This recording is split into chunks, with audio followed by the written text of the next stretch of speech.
So this lesson is going to be about the examples that you find in the beginning of section 4.1. We will be talking about identifying the population and the sample for a few. We'll be talking about different types of sampling procedures and bias. And for the first one, we are identifying the population and the sample. So the first example talks about archaeological artifacts and how the teacher assigns students to choose 2% of the artifacts at random and checks the students' work.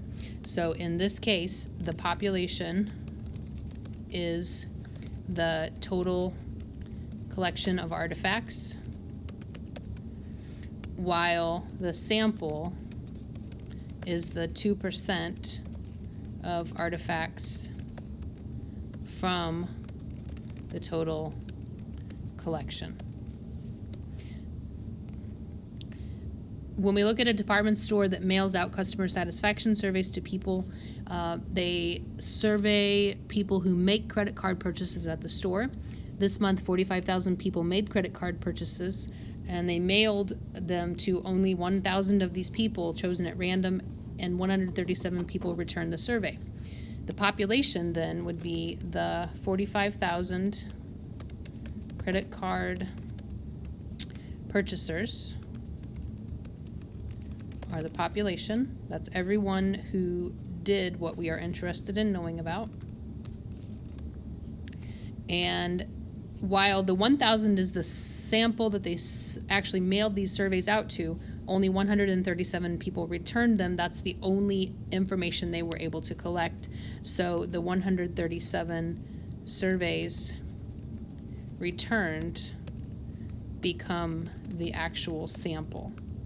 So while we hoped that 1,000 people would do this, we find that the only people who wanted to return it were 137.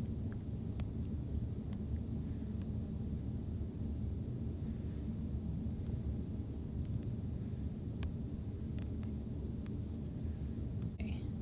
So then when we get to our second part, this is where we start to talk about, does the statement that is being made, does the data that's provided actually, is it reliable? Can we make conclusions or infer about a population from this?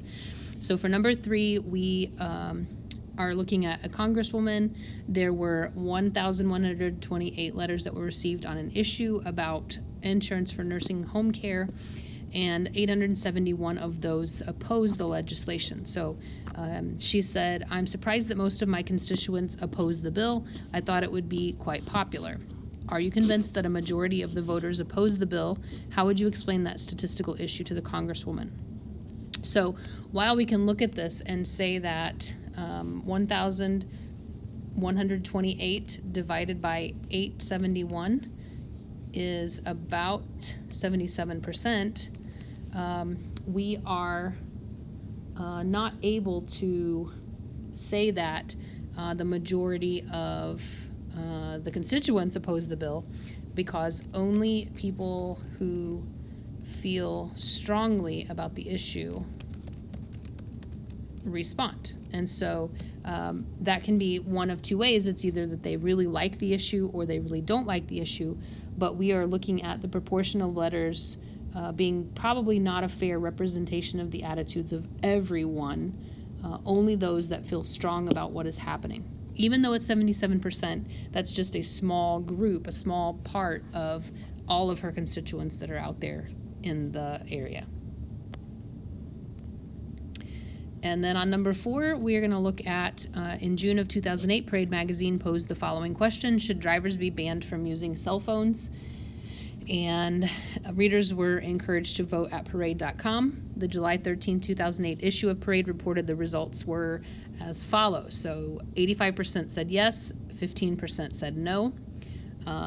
What we can notice is that we have a total of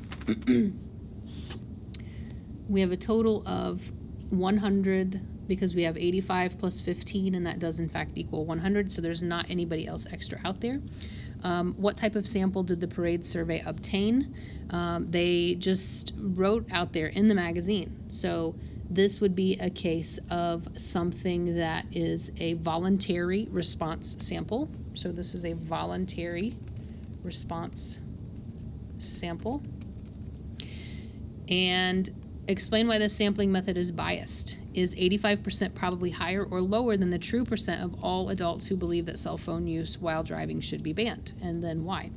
So the reported value of 85% is probably higher than the true percent because readers who have been involved in an accident caused by cell phone use are probably more likely to respond to the poll, and they're probably more likely to say yes. Even if they never got into an accident, maybe they were around and they saw people who were distracted drivers, and so this is a big issue, and that the probability let me say it like this again. The 85% is probably higher than the true percent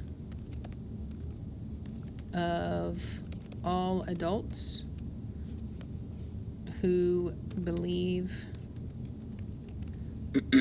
that cell phone use while driving should be banned. It's probably higher again because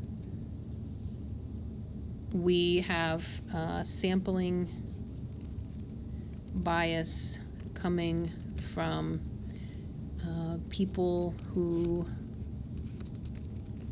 feel strongly about this issue. And so that's going to be an important thing when you're thinking about a survey and the way that you get your responses. Voluntary response is usually pretty fueled in a positive or negative direction.